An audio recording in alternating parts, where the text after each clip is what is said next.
topics and opinions expressed in the following show are solely those of the hosts and their guests and not those of W4CY Radio, its employees, or affiliates. We make no recommendations or endorsements for radio show programs, services, or products mentioned on air or on our web. No liability, explicit or implied, shall be extended to W4CY Radio or its employees or affiliates. Any questions or comments should be directed to those show hosts. Thank you for choosing W4CY Radio.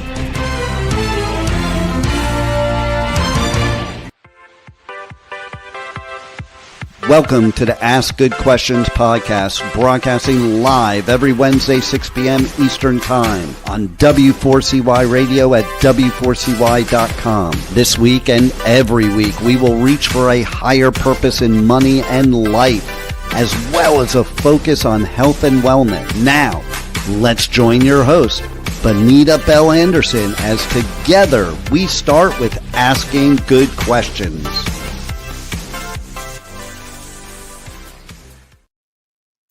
Hello and welcome to the Ask Good Questions podcast.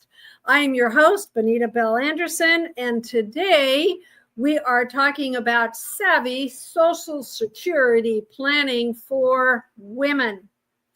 So I have some slides that I will put up on the screen now. So thank you so much. I'm so glad you're here. This is so important. Today, we are going to be talking about something that is really super important for women. I have been dealing with women clients and helping women clients for about the last 25 years. And women represent about 56% of all Social Security beneficiaries age 62 and older, and about 66% of all beneficiaries age 85 and older. Whether you're married or single, divorced or widowed, there are certain strategies you can use. And the reason I'm here is because I want you to get this right. Because I want you to have the maximum benefits for your lifetime. So we're going to talk about some of these strategies today. So how confident are you in your ability to retire comfortably? I've got women clients across the spectrum, from very low income to very high income.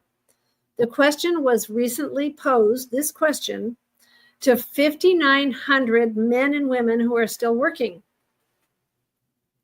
So not surprisingly, women are less confident in their ability to retire comfortably. 36% said they were either not too confident or not at all confident, compared to 28% of men. So another survey asked about some of the financial aspects of retirement. Will you have enough money to live comfortably throughout your retirement years? Only 11% of unmarried women said yes. Okay, so forget about living comfortably. Will you have enough to meet basic expenses during retirement? Just 23% of unmarried women said yes. Are you doing a good job of preparing financially for retirement? Only 15% of unmarried women said yes. So you'll see that my email address is scrolling if you have questions. I've also written a book for divorced or women who have lost their spouse about all of these issues around finances. When you email me, I will give you the link for going out to Amazon to get the book. But remember that many of this thing that we're looking at on the screen right now, many of these unmarried women were once married. Whether through divorce or widowhood, many married women wind up single at the end of their life. It's just the case, right? So here's a quote. Women in general have greater concerns about their retirement security, yet do less than needed to plan for adequately addressing those concerns. This quote came from a study by MetLife on women, retirement, and the extra long life.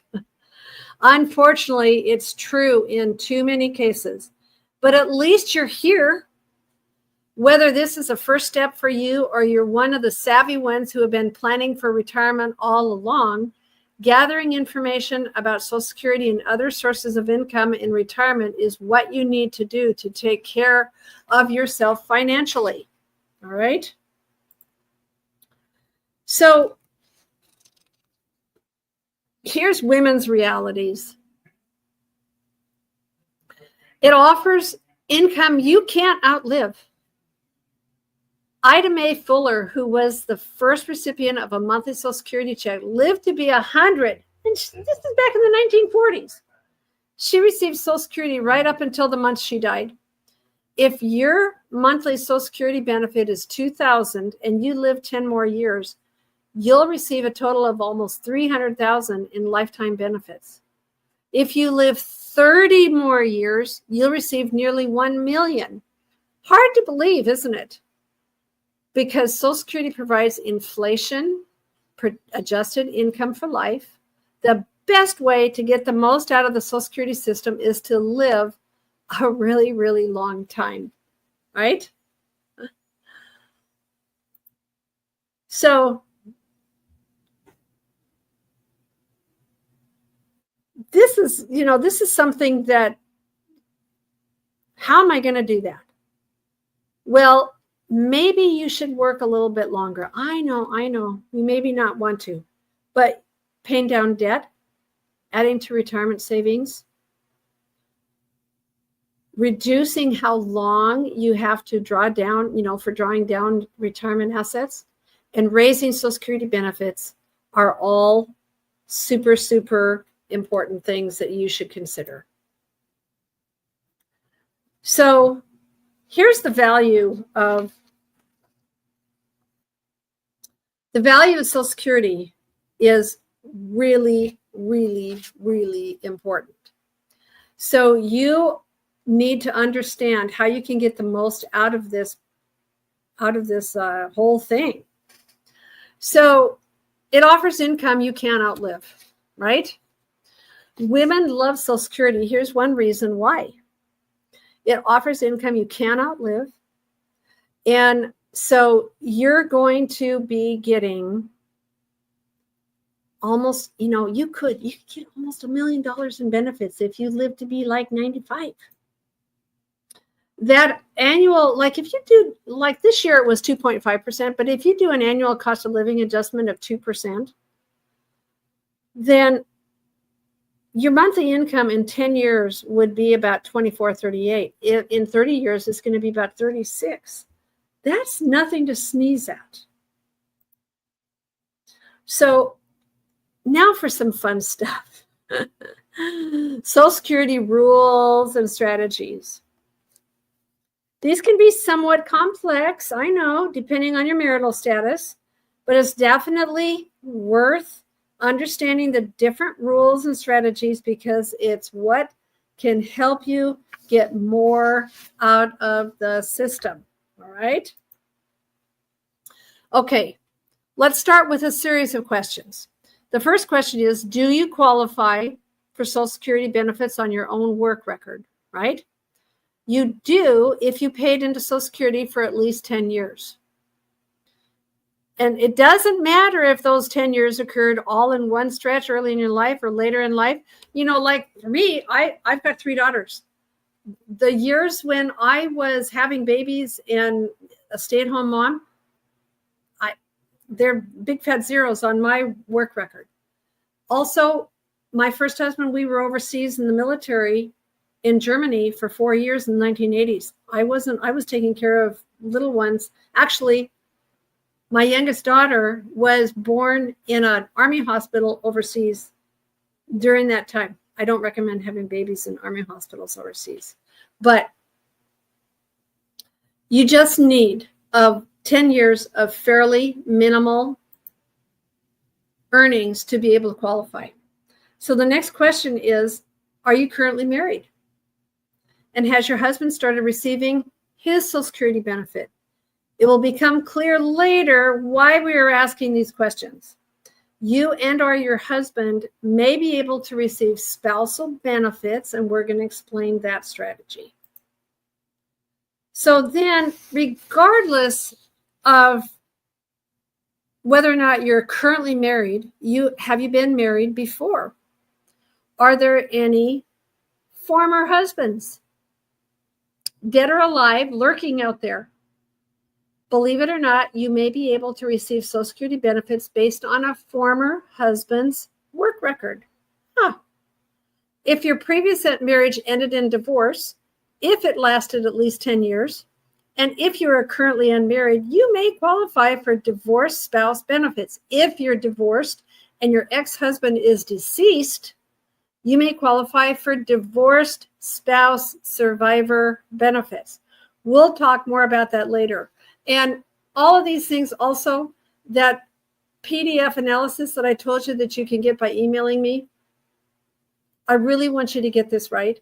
So those things, if that is a thing with you, then it's going to come up in that report. So don't try to memorize these rules right now. I'm going to explain them in more detail so that, so it just doesn't, fly over your head. So let's pause. So let's pause for a minute here. You could be entitled to one or more of the following: retirement benefits, spousal benefits, divorce spouse benefits, survivor benefits.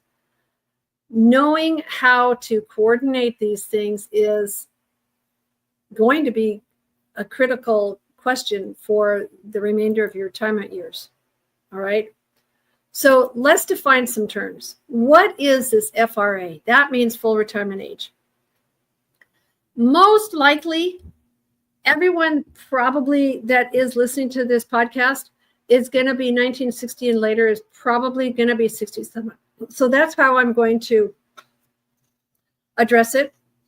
If you were born, then your full retirement is age 67. Your estimated benefits on the Social Security website shows you what is your full retirement age. So the next important concept is to understand is your primary insurance amount. That's what PIA means. We're not going to go into any benefit formulas today, but basically your benefit is based on your work history, and the system uses your highest 35 years to calculate. The higher those earnings are, the better this amount is going to be.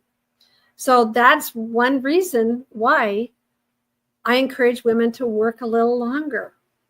If you've taken time out of the workforce to raise children like I did, or go back to school, there may be some zeros on your earnings record like mine.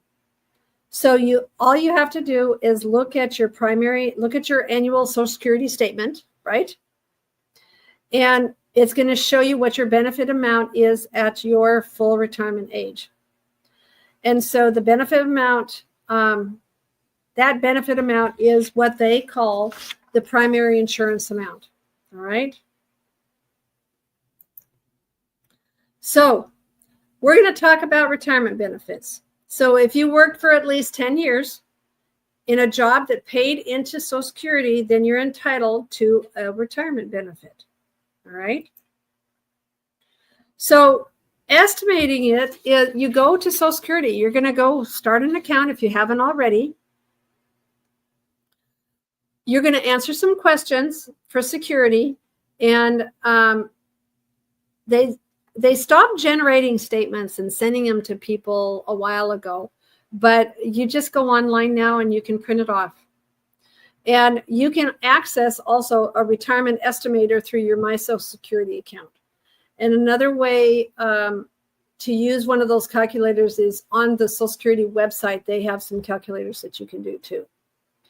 So hopefully that is another way that can help you.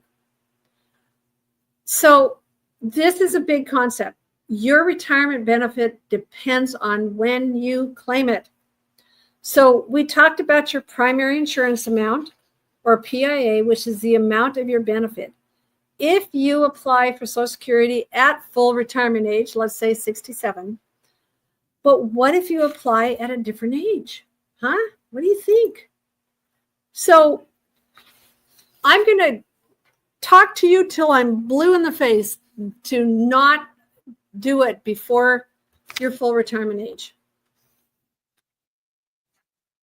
So what I want you to do is look at the difference. So if you wait, if it's 2000 and you take it after your full retirement age and you take it at age 62, it's going to be 1400 and it's going to permanently stay there. It is not going to get better.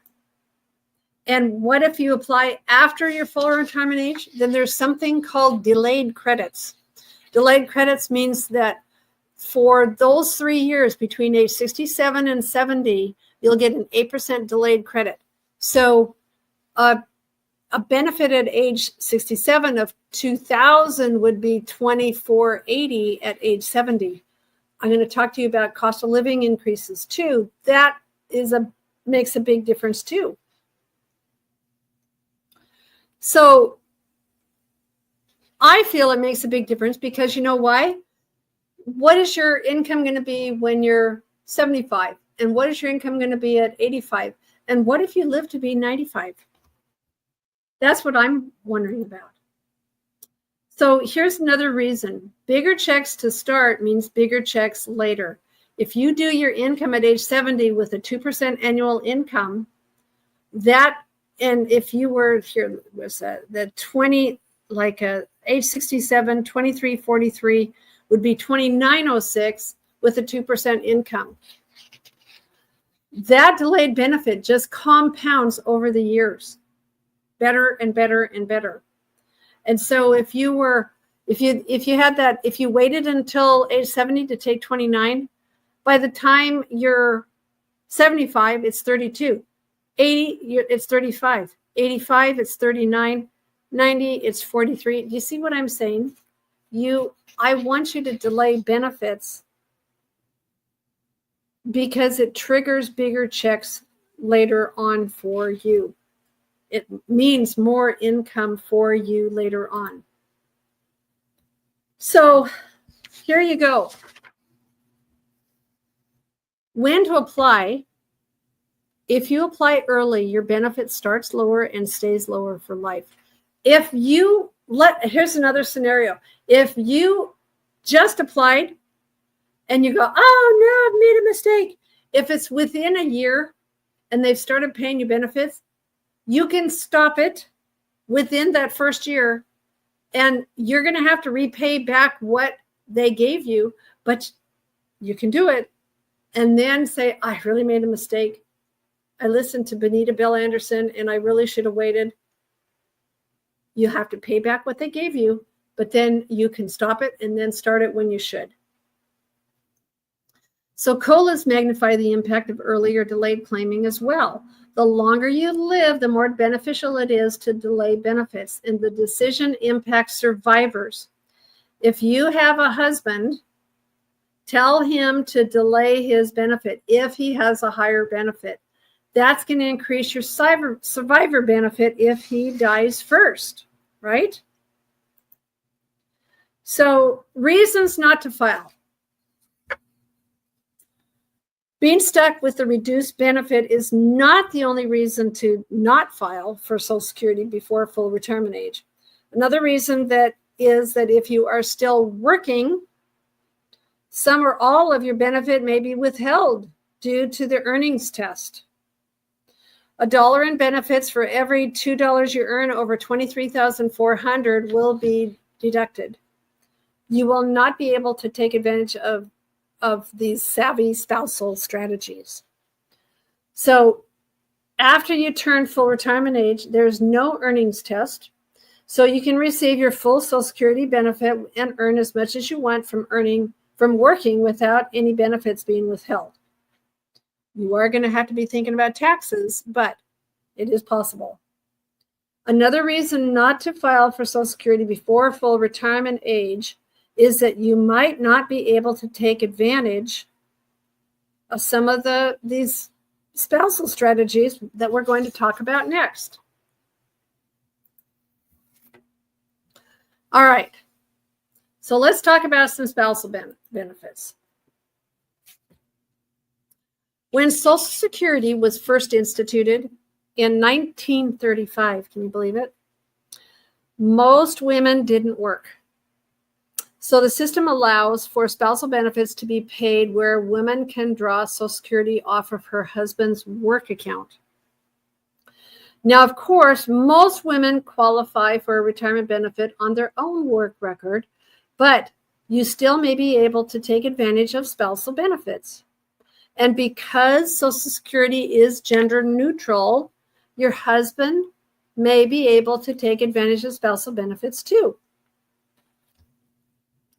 Yeah, doesn't matter. So let's start with a simple example. So if you filed before full retirement age, then you're going to be penalized no matter how you look at it. But let's look at this example. Let's say Jack and Jill are married. Jack's PIA is $2,400. Jill's never worked, so she doesn't qualify for Social Security. She worked a little bit, so she has like $800. Jack has claimed his benefit. So she files for Social Security at 62. Her benefit is 70% of 800 or 560. She should wait. So her spousal add-on will be 1/2 of Jack's PIA. So his PIA is 2,400. So 50% of his would be 12, right? So there's going to be deductions, but if she waits until her full retirement, then her benefit will be her $800 plus $400 for what they call a Social Security add-on. All right? That's a big deal. So coordinate your benefits. Think about this. There are some rules you have to follow here. But knowing the rules, you can make them work to your advantage. First, if you file for Social Security before full retirement age, you're going to receive your own reduced benefit. And if your PIA is less than 50% of your husband's PIA, you may also receive a spousal benefit, but that's also going to be reduced. If your primary insurance amount is more than 50% of your husband's, then you aren't receiving a spousal benefit, okay? Let's be clear about that. So, okay. So if, like for instance, if her PIA is 2,000 and his is 2,400, then there's no spousal benefit, right? That spousal benefit is only for people who have benefits that are less than 1/2 of the husband's. Okay, is that clear? So how about divorce spouse benefits? Okay. If you were married over 10 years to the same husband and are currently unmarried, pay attention to this. If the divorce occurred more than 2 years ago, he does not need to have filed for his own benefit. So there's some interesting things here. So let's say Dick and Dora are divorced. They were married more than 10 years. Dora's 62 or older, and she's currently unmarried. His PIA is 2,400. He's over 62. Dora files for her divorced spouse benefits at her full retirement age and starts receiving 50% of Dick's PIA, or $1,200. Hard to believe, isn't it? But it's true. Dick's own benefit will not be affected, right? His current wife's spousal benefit will not be affected. And Dick's other ex-wives' divorced spouse benefits will not be affected. You're going, what? If he has 3 ex-wives, and if he was married to each one for 10 years, all 3 ex-wives may receive full divorced spouse benefits off Dick's record. And his current wife can receive her spousal benefit as well. The Social Security framers probably didn't think serial marriages would one day become fairly common when they developed these rules, but here we are, and we can take advantage of them. So it's important to remember that even if you meet all the requirements for a divorced spouse benefit, if your own benefit is more than half of your ex's benefit, you're not going to be getting a spousal benefit. So it's not possible to take a divorced spouse benefit and let your own benefit grow to age 70. Okay. That rule changed about a few years ago. However, if your ex dies, the survivor benefit will generally equal 100% of the amount he was receiving at his death. And if you meet all the requirements for a divorced spouse benefit, and if that amount exceeds your own benefit, you can switch to the higher amount. That's why it will be important to keep tabs on your ex in the years ahead, so you'll know if he dies. You can then contact Social Security and see if you'll be entitled to a divorced spouse survivor benefit that is higher than your own. All right. Okay, now let's talk about survivor benefits. You probably can't even imagine this now, but if you're married or if you're divorced, your husband or your ex-husband might die before you do. Odds are he will, since women on average live longer lives than men do. So you might at some point in your life become eligible for a survivor benefit. If that survivor benefit is higher than the benefit you are receiving at the time of his death, you can switch to the higher benefit. So even though it may be a long way off, you may need to understand how survivor benefits work, because certain decisions made now can affect the amount of that benefit. All right. So let's do this example. Jack is 2,400. Jack dies at age 70. If he'd claimed his benefit at 70, Jill's original survivor benefit would be based on his benefit at the time of his death, or 2976. So if he claimed his benefit at 62, Jill's original survivor benefit would be based on 82.5s of Jack's PIA. So basically, you're going to see that the longer you wait, there's several different ways that the longer you wait, it's going to be better for you financially. So you can see on the left, if Jill applies at age 60 or all the way up to age 67, there's a formula for how much she's going to receive. All right. And it's going to depend on if he waited. If he was a numbskull and he took his at 62, it's going to be reduced.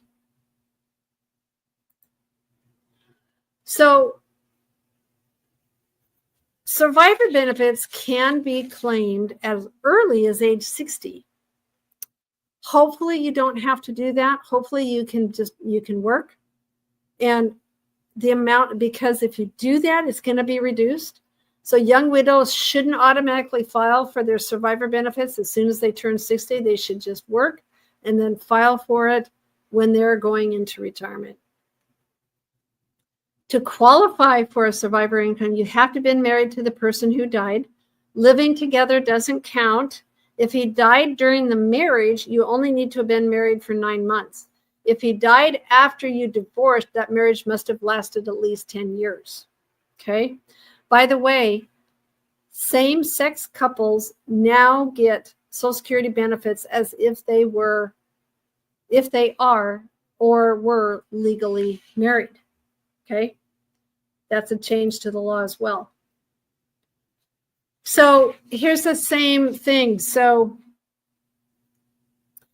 Jack is receiving $29.76, and she's receiving her spousal benefit of $1,200.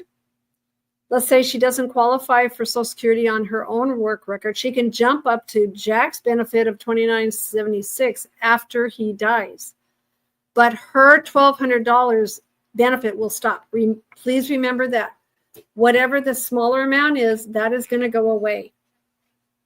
And so that's something that we help clients with as well.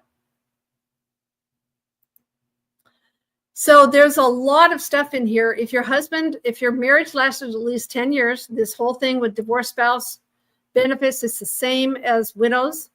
You have to be currently unmarried, or remarriage took place after age 60. And so this is something that you can find out if you qualify for. So the most loving, what I say is the most loving thing you can do is the higher earning spouse delay their retirement benefit to age 70, because if the lower earning spouse is the woman and she's likely to live longer than him, then if he dies before filing at age 70, the survivor benefits will include delayed credits earned up until the date of his death. And you can claim your survivor benefit at full retirement age or later. Coordinate this with your other retirement assets that you have. All right. So more switching opportunities are available with survivor benefits than with spousal benefits. Isn't that interesting? So if you start your own benefit at 62 and switch to a survivor benefit at full retirement age, or you can start your survivor benefit at age 60 and switch to your retirement benefit at 70. There's ways to do this. Again, if this is like, woo, it's like too much, then just realize that this analysis that I'll complimentary give you the analysis. There is a small charge if we do a professional evaluation, but I think it's invaluable to be able to figure out what are the best ways that I can look at this. So here's an example, all right? If the survivor benefit is higher than the retirement benefit, you'll want to take the retirement benefit at 62 and switch to the survivor benefit at full retirement age. Sometimes you don't know, but it's possible. If her PIA is 1,000 and the survivor benefit is 2,200, she claims her own, and then she switches at full retirement age. So that is something that is possible. What about if the survivor benefit is lower than retirement benefit?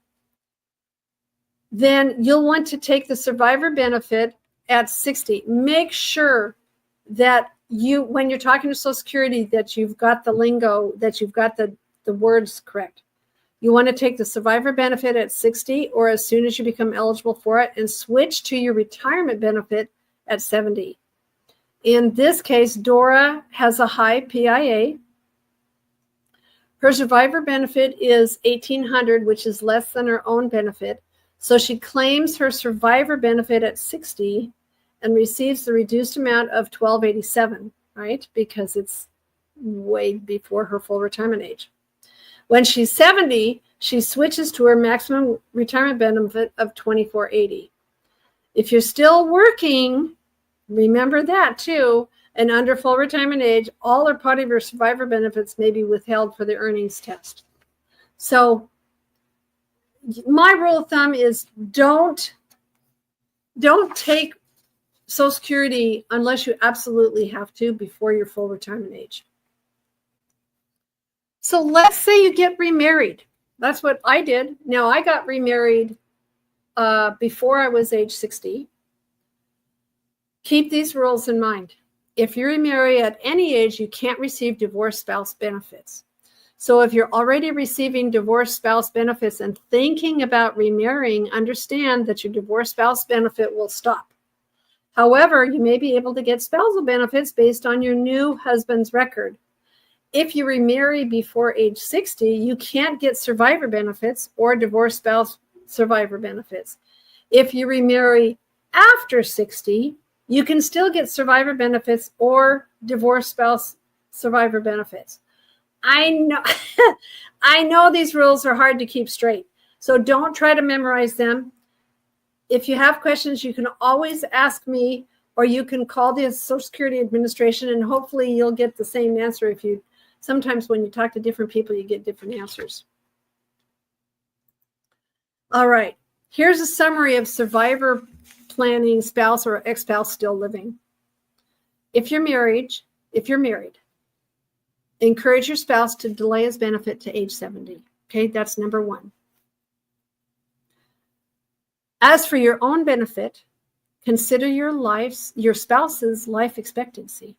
If your spouse has some health problems and may have a short life expectancy, you could go ahead and claim an early benefit on your own record because you'll be switching to your survivor benefit at some point.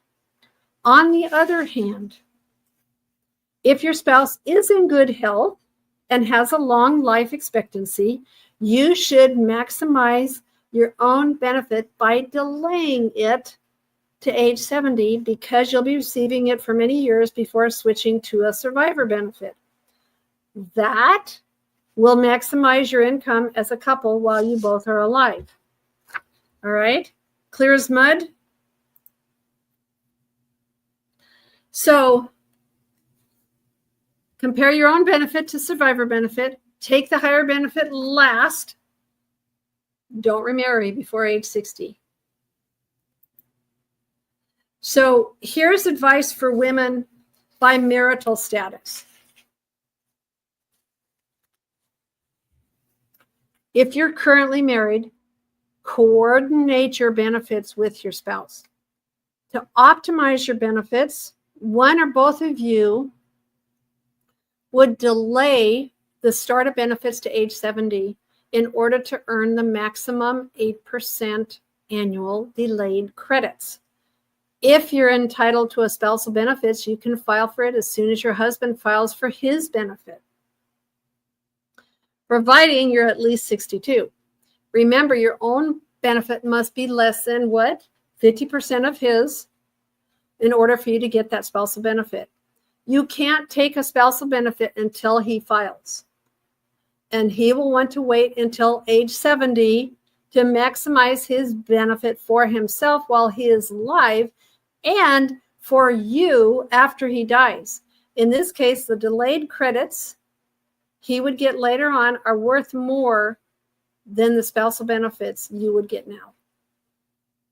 Okay, if you're divorced, consider maximizing your benefit by delaying it to age 70. Keep tabs on your ex and claim your divorced spouse survivor benefit when the time comes. Okay. If you're widowed, coordinate your retirement and survivor benefits. Take the higher benefit last. If you've never been married, you're on your own, right? With no help from spousal benefits. Consider maximizing your own benefit by working as long as possible and applying for Social Security at age 70. And regardless of your current marital status, if you have a former spouse who's deceased, consider that survivor benefit as a possible resource as long as you did not remarry before age 60. I know that this is a lot to remember. If nothing else, I hope I have opened your eyes to some of the possibilities with Social Security. You may be entitled to more benefits than you realized.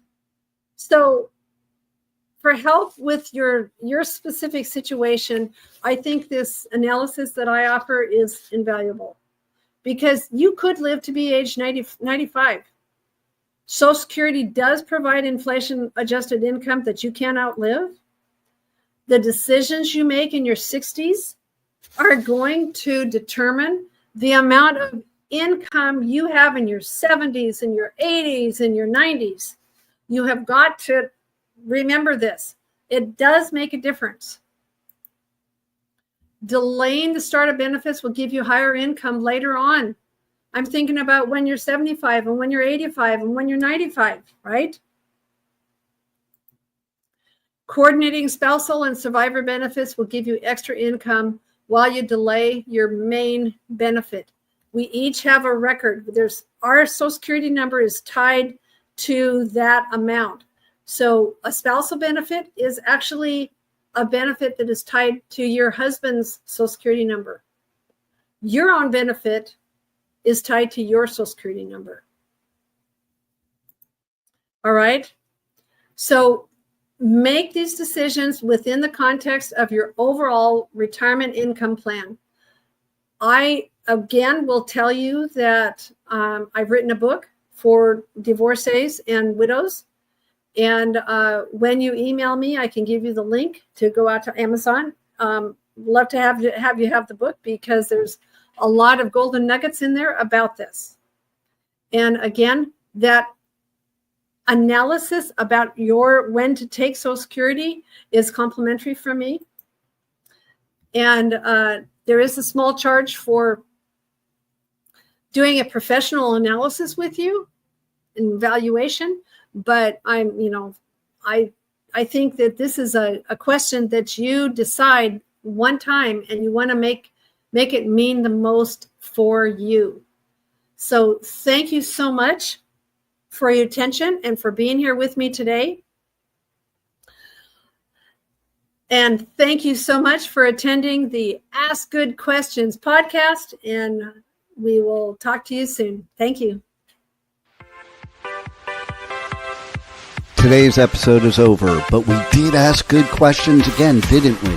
Don't miss out as we broadcast live every Wednesday, 6 p.m. Eastern Time on W4CY Radio at W4CY.com. Join Bonita Bell Anderson next week for more conversations with experts on finances, retirement, behavioral finance issues, health and wellness, and more. Until then, remember to ask good questions.